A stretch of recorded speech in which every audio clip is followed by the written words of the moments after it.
Alhamdulillahi Rabbil Alamin. Alhamdulillahillazi anzala sakinata fi qulubil mu'minin liyazdadu imanan ma'a imanihim.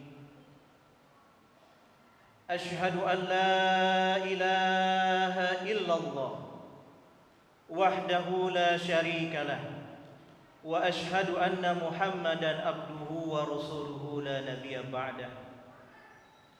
Allahumma salli wa sallim ala Rasulillahi sallallahu alaihi wasallam wa ala alihi wa ashabihi wa man tabi'ahum bi ihsanin ila yaumiddin.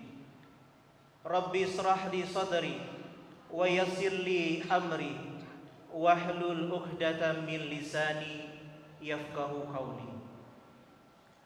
Qala Allah Ta'ala fil Qur'anil Karim, a'udzu billahi minasy syaithanir rajim. Bismillahirrahmanirrahim. Ya ayyuhallazina amanu taqullaha haqqa tuqatih wa la tamutunna illa wa antum muslimun. Shadaqallahul azim. Hadirin jamaah sidang salat Jumat yang dimuliakan Allah Subhanahu wa taala. Semoga hidayah, petunjuk Allah, rahmat, kasih sayang Allah, maghfirah, ampunan dari Allah selalu menyertai kita kapanpun, dimanapun, dan dalam kondisi apapun. Amin ya rabbal alamin. Salawat dan salam semoga tercurah kepada qudwatun hasanah kita, suri tauladan kita, nabi kita, rasul kita, kekasih alam. Dialah baginda Nabi besar Muhammad sallallahu alaihi wasallam yang syafaatnya kelak akan begitu amat kita nantikan. Dan semoga kita yang hadir di sini, keluarga kita, istri, anak-anak kita, cucu keturunan kita, termasuk bahagian dari umat beliau yang kelak akan mendapatkan syafaatnya di yaumil akhir. Salawat dan salam semoga tercurah kepada para keluarganya, sahabatnya, tabi'in, hingga kita pengikutnya yang insya Allah tetap istiqomah berada pada barisan terdepan, berada pada garda terdepan untuk menjadi pembela Rasulullah Sallallahu Alaihi Wasallam, untuk menjadi pembela sunnah yang telah beliau wariskan kepada kita semua. Amin ya rabbal alamin. Hadirin sidang salat Jumat yang dimuliakan Allah Subhanahu wa taala. Terkisah pada zaman Nabi Musa alaihissalam, ada sebuah keluarga, suami dan istri, yang hidup dalam kondisi serba kekurangan. Suami dan istri yang Allah uji dengan kefakiran dan kemiskinan dalam kehidupannya. Namun suami istri tersebut begitu dengan sabar, begitu dengan ikhlas menjalani hari demi harinya dengan melaksanakan ketaatan kepada Allah Subhanahu wa taala. Sampai pada suatu hari setelah letih melakukan aktivitas untuk menjemput sesuap nasi dalam kehidupannya, di tengah-tengah istirahat, sang istri berkata kepada suaminya, "Wahai suamiku, bukankah Nabi Musa adalah nabi yang mampu untuk berbicara kepada Allah Subhanahu wa taala? Sang suami menjawab dengan singkat, "Ya, betul." Kemudian sang istri melanjutkan perkataannya, "Wahai suamiku, bagaimana kalau besok kita datang kepada Nabi Musa dan kita minta kepada beliau untuk berdoa kepada Allah agar kita terbebas dari kemiskinan?"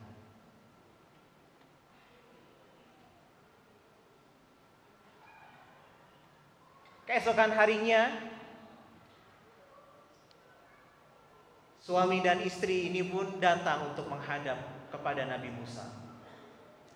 "Wahai Nabi Musa, Nabi dan Rasul pilihan Allah,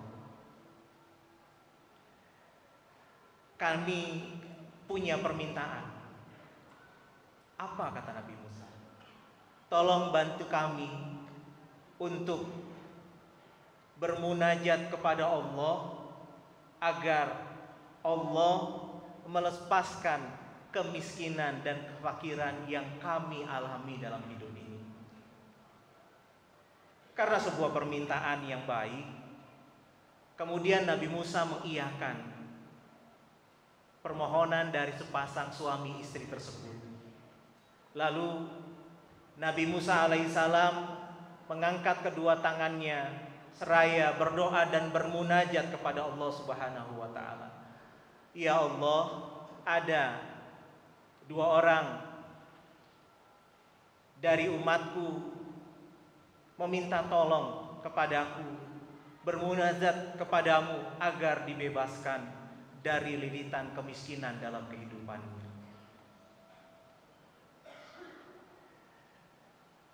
Lalu kemudian Allah Subhanahu wa taala menjawab doanya Nabi Musa, hadirin.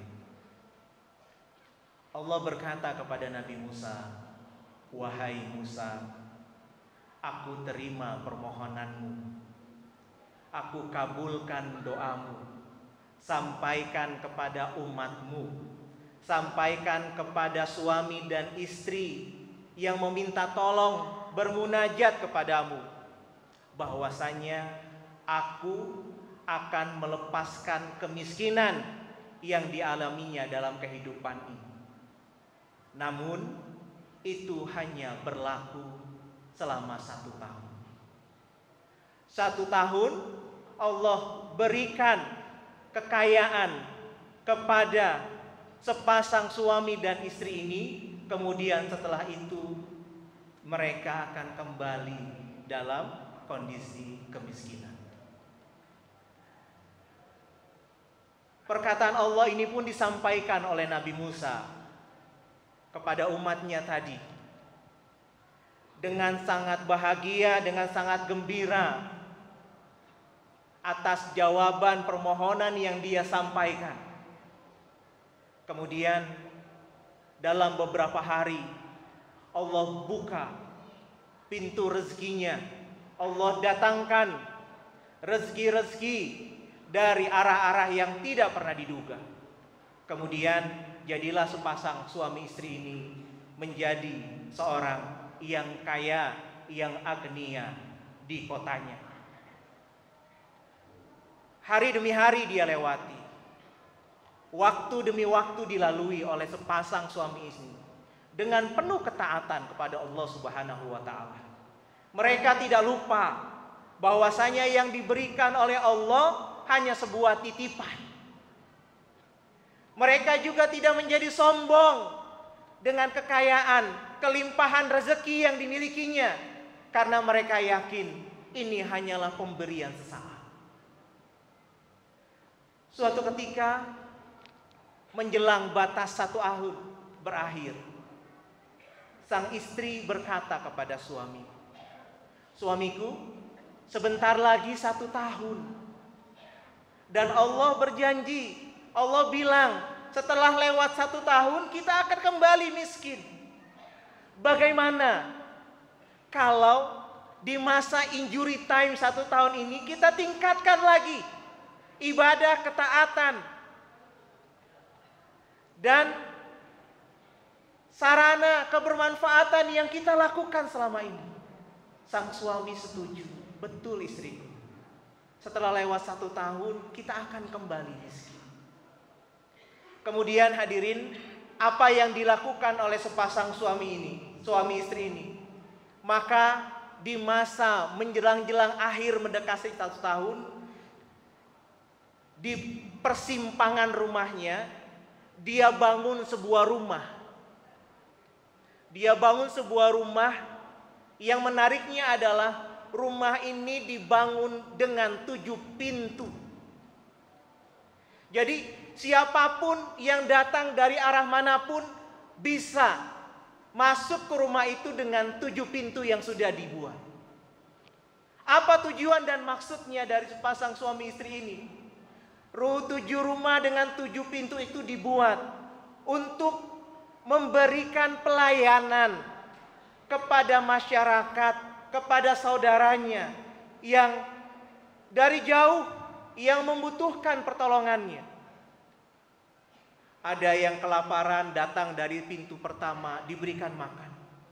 Ada yang musafir kehausan datang dari pintu kedua diberikan minum. Ada yang berhutang datang dari pintu ketiga diberikan, dilunasi hutangnya. Jadi pintu-pintu itu diberikan untuk memberikan layanan kepada saudara-saudaranya yang mampu. Terus dilakukan tanpa terasa 1 tahun pun telah lewat hadir. Tanpa terasa 1 tahun telah berlalu. Namun apa yang terjadi? Yang terjadi adalah ternyata setelah 1 tahun berlalu, harta yang dimiliki oleh sepasang suami dan istri ini tidak kian berkurang, tidak kian menipis, tidak kian habis, melainkan semakin bertambah dan bertambah.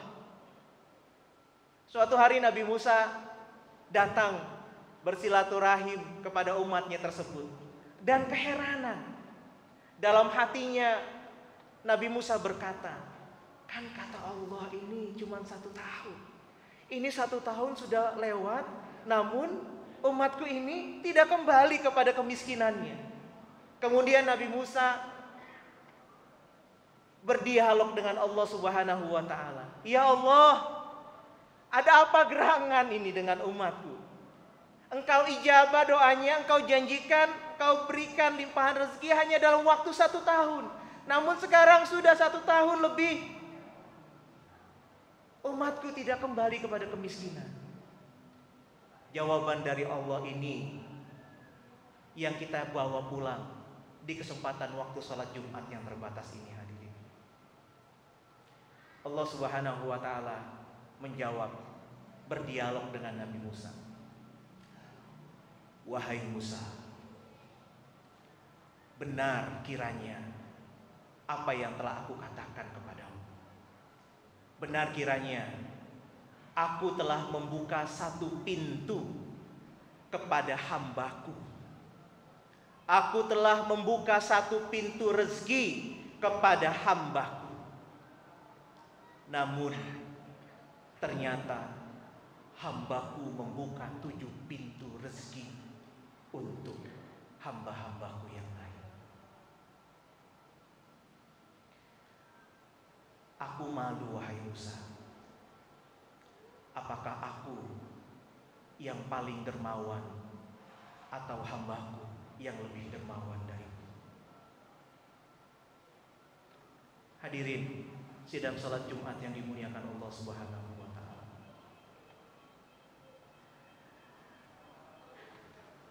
Pesan utama yang kita bisa dapatkan dari kisah yang baru saja disampaikan adalah bahwasanya dalam hidup hadirin, Allah pasti akan memberikan ujian demi ujian dalam kehidupan ini. Orang hidup mesti siap diuji.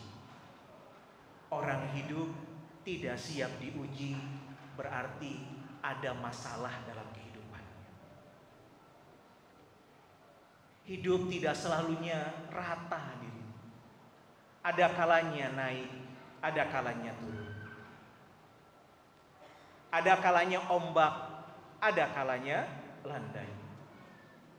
Ada kalanya pasang, ada kalanya surut. Namun bukan permasalahan ujiannya itu yang menjadi fokus kita. Namun yang menjadi fokus kita sebagai seorang mukmin adalah bagaimana kita menyikapi ujian yang datang silih berganti diberikan Allah kepada kita.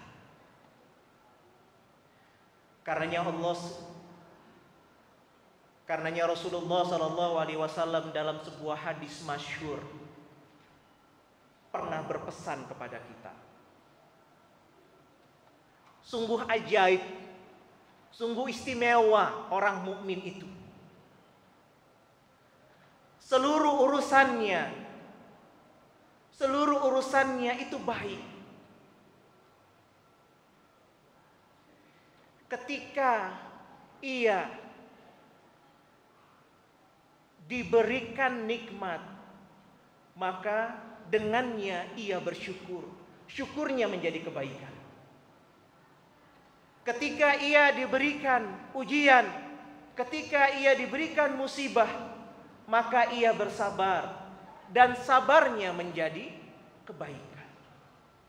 Berarti Allah dan Rasulullah SAW mengajarkan ada dua sikap utama yang perlu kita tunjukkan, yang perlu kita tampilkan, dan ini menjadi karakter bagi seorang mukmin, yaitu karakter sikap syukur dan karakter sifat sabar dalam kehidupan.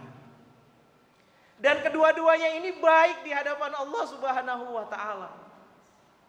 Ketika dapat nikmat, nikmatnya dia pergunakan untuk apa? Untuk sebaik-baiknya ia berikan di jalan Allah, untuk membantu agama Allah, untuk membantu masjid-masjid Allah sebagai sarana tempat kita beribadah. Syukurnya jadi kebaikan. Ketika dia mendapatkan kesulitan, ketika dia diberikan ujian yang tidak enak dalam kehidupannya, rezekinya menyempit, boleh jadi ada yang di PHK, boleh jadi ada di antara kita yang memikirkan besok bagaimana untuk membayar uang sekolah, untuk membayar susu anak-anak kita. Dia bersabar, insya Allah sabarnya akan menjadi kebaikan. Pilihannya mau lewat jalan yang mana, hadirin? Tergantung dari Allah Subhanahu wa taala. Tugas kita adalah menjalani ujian maupun kenikmatan yang diberikan oleh Allah dengan dua sikap tadi. Hadirin, Allah Subhanahu wa taala sudah mengingatkan kepada kita dalam surat Al-Baqarah, "Walanabluwannakum bisyai'im minal khauf wal ju' wa naqsim minal amwali wal anfusi was samarat wa basyiris."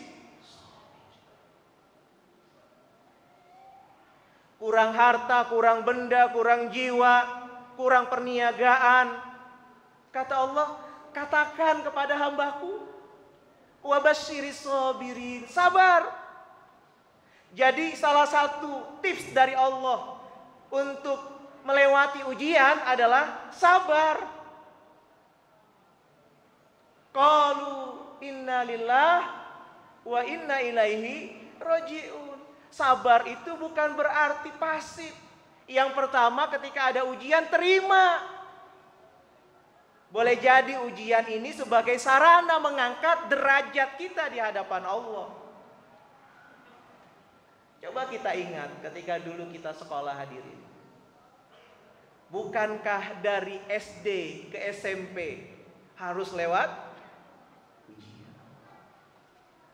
Bukankah dari SMP ke SMA harus lewat ujian? Seterusnya. Berarti ujian itu adalah sarana untuk meningkatkan kualitas kita di hadapan Allah Subhanahu wa taala. Karenanya yang menjadi muhasabah kita adalah kalau ujian kita dari awal sampai dengan sekarang itu saja, berarti kita belum lulus. Dari umur 20 tahun sampai dengan umur 40 tahun, 50 tahun ujiannya itu saja, berarti belum lulus. Kalau belum lulus tidak akan diberikan ujian-ujian yang lain oleh Allah Subhanahu wa taala. Dan yakinlah ujian dari Allah, la yukallifullahu nafsan illa wus'aha. Pas tepat kemungkinannya, parameternya, probabilitasnya mungkin lulus kalau dengan iman. Yang pertama, sabar. Yang kedua, syukur. La in syakartum la azidannakum wa la in kafartum inna azabi lasyadid. Kalau kita mau mendekat dengan Allah, kita mau memancing, ya, memancing rahmatnya Allah, jalannya syukur, hadirin. Manusiawi ketika sesekali mengeluh, namun jangan sering mengeluh. Daripada memperbanyak skala keluhan, lebih banyak memperbanyak skala syukur. Syukur akan mendatangkan pertolongan Allah, sedangkan keluhan hanya akan membuat kita jauh dari Allah Subhanahu wa taala. Syukur. Bagaimana cara syukurnya? Berbagai macam jalan sarana yang diberikan Allah. Buat seorang pemimpin, syukurnya gimana? Jalankan amanah kepemimpinan itu sesuai dengan apa yang diajarkan oleh Allah dan Rasulullah. Bagi seorang kepala rumah tangga, syukurnya gimana? Didik keluarga kita, istri kita, anak-anak kita untuk semakin kenal dengan Allah. Bagi kita yang mampu, syukurnya gimana? Dermakan, keluarkan harta kita. Karenanya hadirin, ketika ada kotak-kotak amal yang melintas, kenceleng-kenceleng yang melintas dimanapun kita berada, itu bukan sebagai sarana kotak amal, tapi itu adalah investasi yang akan, investasi abadi yang akan menjadi pemberat timbangan kita di hadapan Allah. Harusnya ketika ada kotak amal lewat, tidak kita sisihkan sebagian harta kita, kita merasa malu. Itu sarana. Jangan biarkan kotak amal yang ada, jangan biarkan seruhan-seruhan kebaikan yang ada di sekeliling kita lepas, pergi dengan seketika. Itulah investasi akhirat kita, hadirin. Yang kita makan akan keluar dalam bentuk kotoran. Namun apa yang kita infakkan, insya Allah itu yang akan menjadi pemberat investasi kita di hadapan Allah Subhanahu wa taala. Barakallahu li wa lakum fil Qur'anil azim wa nafa'ni wa iyyakum bima fihi minal ayati wa dzikril hakim. Wa taqabbalallahu minna wa minkum tilawatahu innahu huwal ghafurur rahim.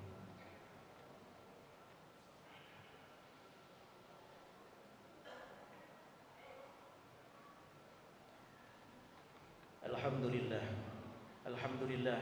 Alhamdulillahi rabbil alamin, lam yalid wa lam yulad wa lam yakul lahu kufuwan ahad. Asyhadu an la ilaha illallah wa asyhadu anna Muhammadar Rasulullah. Allahumma shalli wa sallim ala Rasulillah sallallahu alaihi wasallam wa ala alihi washabbihi wasallam taslima.